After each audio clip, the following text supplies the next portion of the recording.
Hello, everyone. Hello, welcome back from the break. My name is Poppy and I'm joining from Scotland. I'm a part of the Youth STEM Summit design team.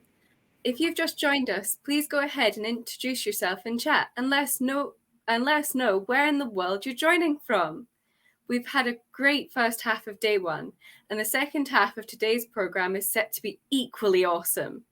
It's been great to see everyone's engagement in chat, so please keep on asking questions to speakers and getting involved. Also, remember to share your highlights on social media using the hashtag YouthSTEM Summit and tag in at YouthSTEM 2030. The next session will be a Q&A format, so if you have any questions, you can post them in chat. Thank you so much for coming along today, Professor Jason Leach.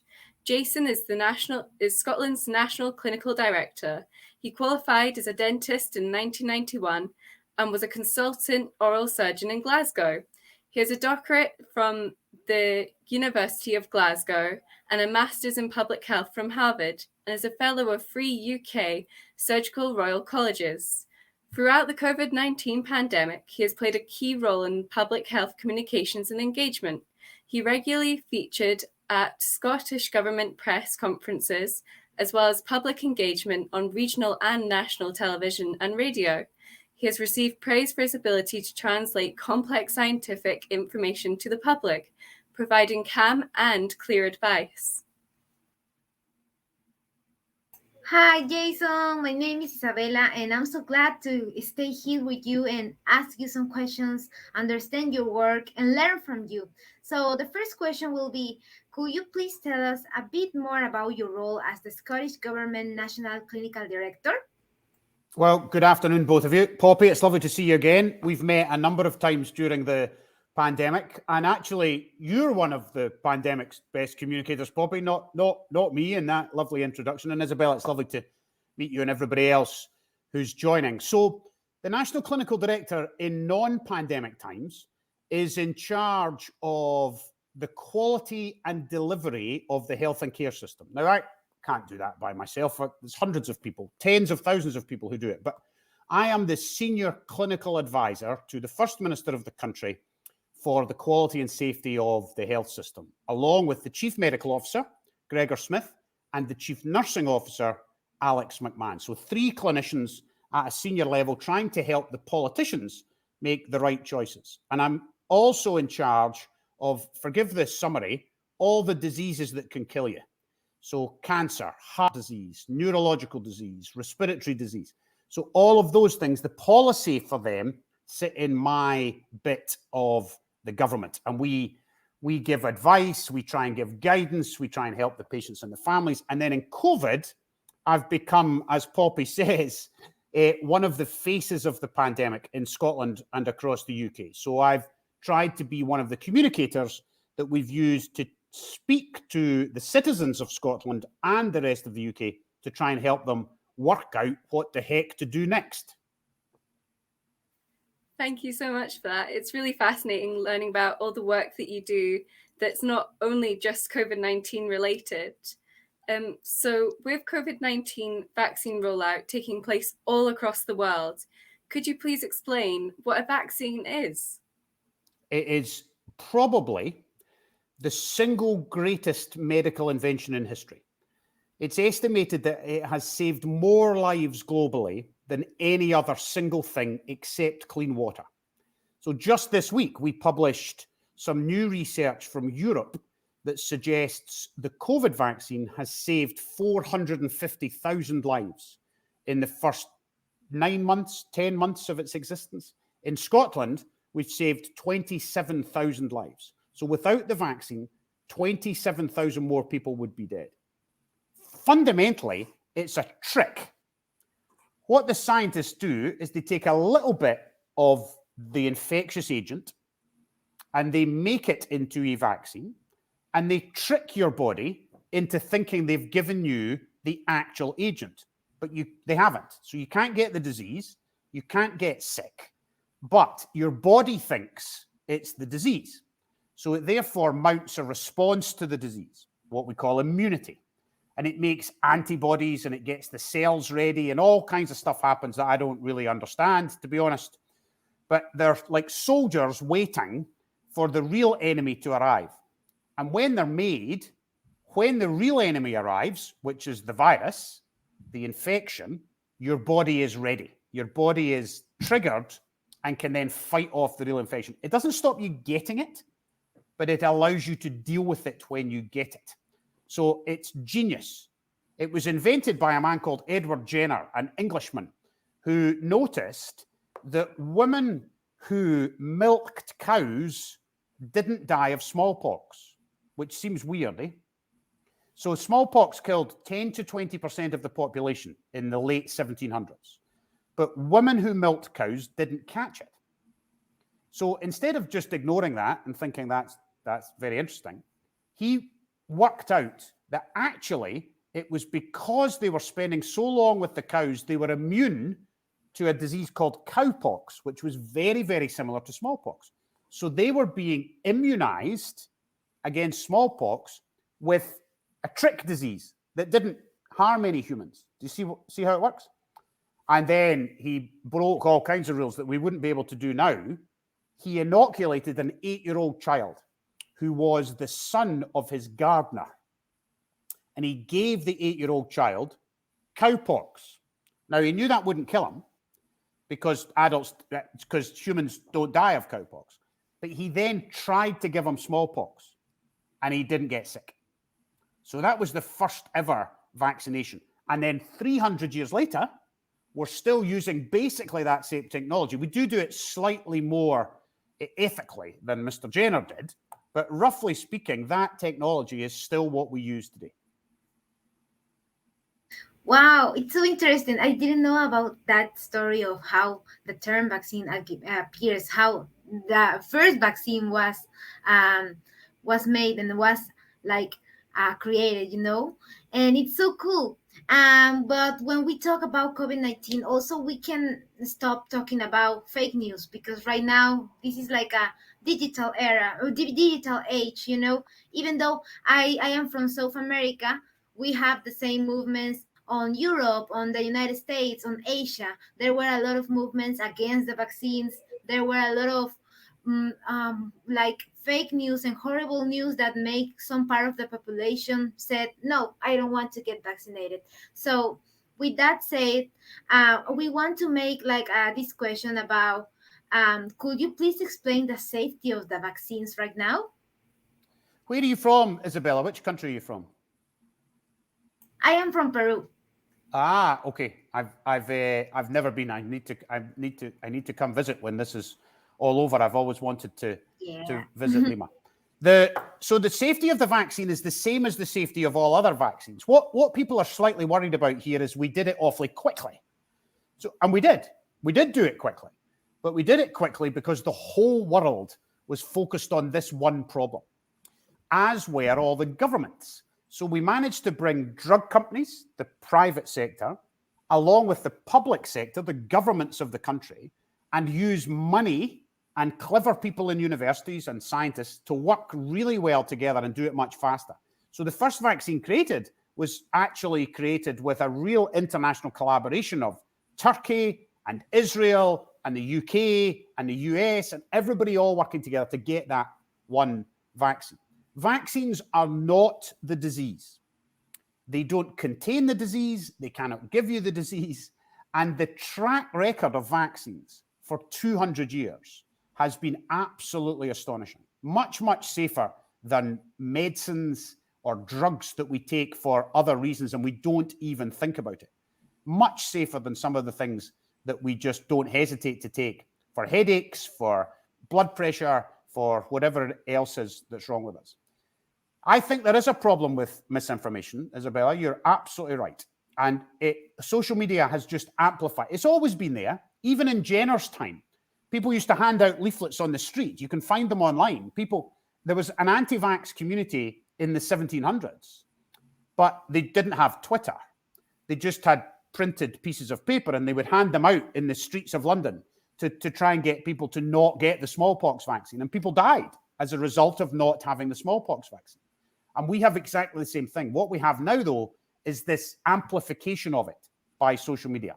But I think social media can also amplify the good news, can also amplify the right information. And Poppy has helped me, along with some of her colleagues in Scotland, because I'm a 53-year-old white guy who doesn't have an appeal to every demographic of Scotland's population.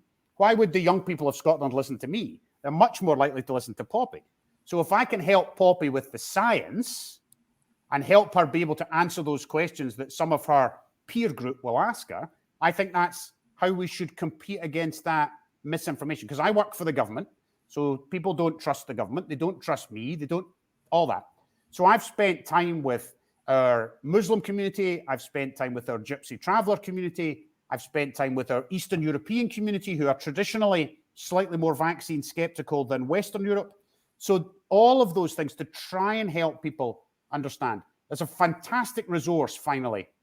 If you're having challenges with people who are anti-vaccination or just hesitant, there's a fantastic website called the Vaccine Confidence Project. It's based in the US, but works all over the world. And it's led by a wonderful woman. And their job, their role, is to help us get the right information out there for people. So the Vaccine Confidence Project is where I would go for some of the science behind how to persuade people that vaccination is a good thing for them and their families. Thank you so much. And that sounds like an incredible resource as well. And it's really incredible how like teamwork can make such big differences and big positive impacts in the world, not only with helping to make the speed of the vaccine creation just so much quicker and making sure that it's safe and so that it can save even more lives. It's also so incredible how teamwork can help to spread information and to help make sure that everyone knows what to do and everyone's safe and comfortable with what's happening. And so that now that lots of countries are making vaccines available to young people, and a few young people are unsure on getting the vaccine due to not knowing the benefits of the vaccine, or they may have heard some misinformation, can you give some reasons on why a young person should get the vaccine? Well, there are two principal reasons why vaccination helps. One is selfish and one is selfless. So the first reason is selfish. You will be less likely to get the disease you're vaccinated against. That could be measles, it could be mumps, it could be cervical cancer, it could be COVID. So you are less likely as an individual to get the disease. Now, the risk of the disease depends on who you are. You might be a 3-month-old child. You might be an 89-year-old grandmother. So your risk of whatever disease it is varies according to you. Cervical cancer is not a problem in 89-year-old grandmothers. So we vaccinate young people against cervical cancer. COVID is two problems. It is a problem for those who are at risk, principally, but it's also a massive population problem. It's a pandemic. The definition of pandemic is a disease that puts every member of the human race at risk. That's what a pandemic is. It's different from an epidemic or an endemic, where it's more isolated. A pandemic means that every single person in the human race, wherever they live, is at risk of the disease. So the second reason for getting your vaccine is selfless, and that's to help me or to help you and your family and your community and your country and everybody else in the world. The reason we're still struggling a little globally is because some parts of the world haven't been able to vaccinate, partly because of confidence, also because of supply and other parts of logistical problems. So you can see, even in the last few days, the new variant that appears to have come from South Africa, although we don't actually know where it started, the population in which it was generated is about a third vaccinated. So only a third of that population have had vaccine. And that puts that population at greater risk. So even if you're a 14-year-old who thinks you're invincible and very healthy and won't die of the disease, you're probably right. You probably won't die of the disease, although it's not impossible. Your vaccine helps the 53-year-old guy and the 94-year-old. So you being vaccinated protects the whole community as well as protecting yourself. So there's a selfish reason to look after yourself and a selfless reason to look after other people. Wow, that was such a great example because, as you said, the vaccine and how it affects people will depend a lot from the person that is going to receive the vaccine. And it's very important because I heard from my country, for example, that a lot of young people were going out for parties when we don't have a vaccine yet because they said it won't affect me, but it will affect your parents, your grandparents. So we need to be conscious about that. And it's so cool that you can remark that today. Well, I continue with the questions. Most vaccines and medications have side effects, and with the COVID 19 vaccines having lots of research behind them, are there any common side effects to the vaccine? The common side effects are really very, very mild. So you get a sore arm. You might feel a bit as though you've got the cold for 24 hours. I've had 2 doses. I had a sore arm both times. One time I felt nothing else. Another time I felt for 24 hours, I felt a bit tired. I got a little bit of a fever overnight. And that is your body creating that immunity that we talked about earlier. Some people get that a little bit tougher than others. Some people might have 2 or 3 days, awful tired, feeling a bit, but it's not the disease.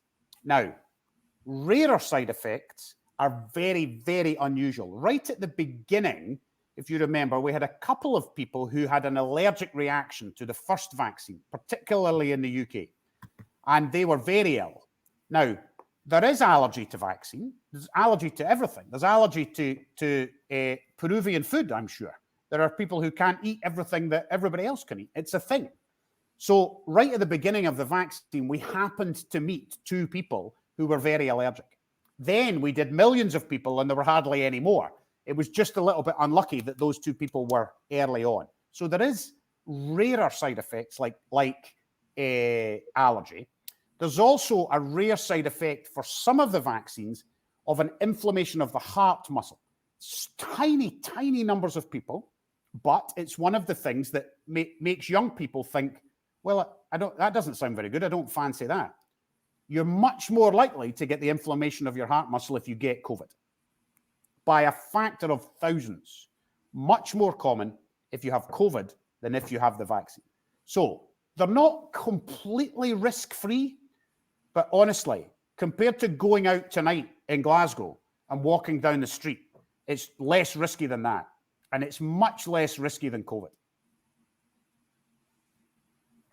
Yeah, it's fascinating. And I guess that is the thing there, people can be quite skeptical of the risks, but it's great to know that just doing like simple tasks that you do in your everyday life, whether that be socializing with friends or going outside, is way more risky than just having a vaccine. So it seems more logical to get the vaccine than to worry about going outside and socializing with friends. So while some countries, like here in Scotland, have large percentages of their population vaccinated, unequal access to vaccines around the world is a real issue. As young people, what can we do to tackle issues like misinformation and increase vaccine equity? I think it's a big problem, Poppy, and it's an excellent question. So we've dealt a little bit with the kind of confidence of people coming forward, but there is another problem. And that is in the global south, they simply do not have the resources to access all of the vaccines that we have in the north. And that's not as simple as it sounds. So if you just read the newspapers, you would think this is just a matter of sending money or vaccine vials out to Ghana or Malawi or wherever else. It is much, much more complicated than that because you need to get the vaccine to the people. There are 1.2 billion people in India. That's a bit bigger than the 5 million in Scotland that we've had to vaccinate. So the logistics of getting needles, alcohol gel, sharps boxes, vaccine, the water you mix the vaccine with, all of these other things together with a vaccinator, and then the instructions and all of that is much harder than just building a warehouse and filling it with vaccine. So COVAX, which is the WHO's coalition to vaccinate 40% of the world by the end of this year and then into next year as well, is the best way of accessing that vaccine for the global south. So they've delivered to Malawi, they've delivered to bits of Burundi, they're all over the world. And governments have given money. The UK is the second biggest donor. The US is the biggest donor. It's given more than every other country put together. In fact, it's been hugely generous. And we've also tried to help at a country level, Scotland, with countries like Malawi and Zambia, who we already have a partnership with.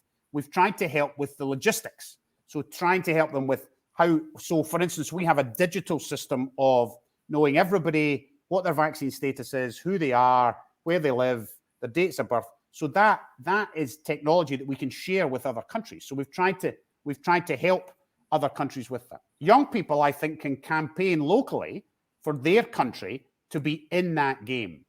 So the wealthy countries need to step up and do it. We need to vaccinate our own people too. I'm not suggesting we shouldn't do that, but we need to do that in an equitable way.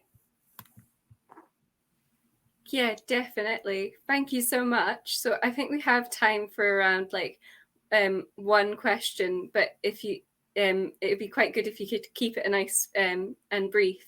Do you have any Raya asks, do you have any advice for what approach to take when trying to convince friends and family who are skeptical of the vaccine that it's safe?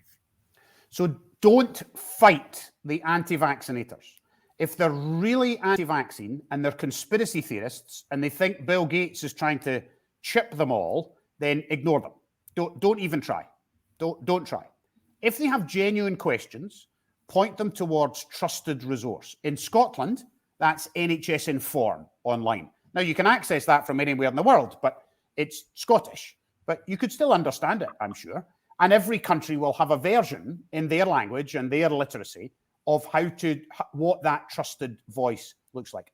Young Scot in Scotland, our third sector organisation for young people, is a fantastic resource of trusted information, honest answers, and good resource in order to help you do exactly that. So find the equivalent in your country or steal the Scottish version. Yeah, definitely. Thank you so much for answering all our questions today. It was really excellent to hear your views on things, and I really hope that everyone in the audience has been inspired today and will either encourage others to get the vaccine or might consider having the vaccine themselves. And yeah, just thank you so much for coming along today.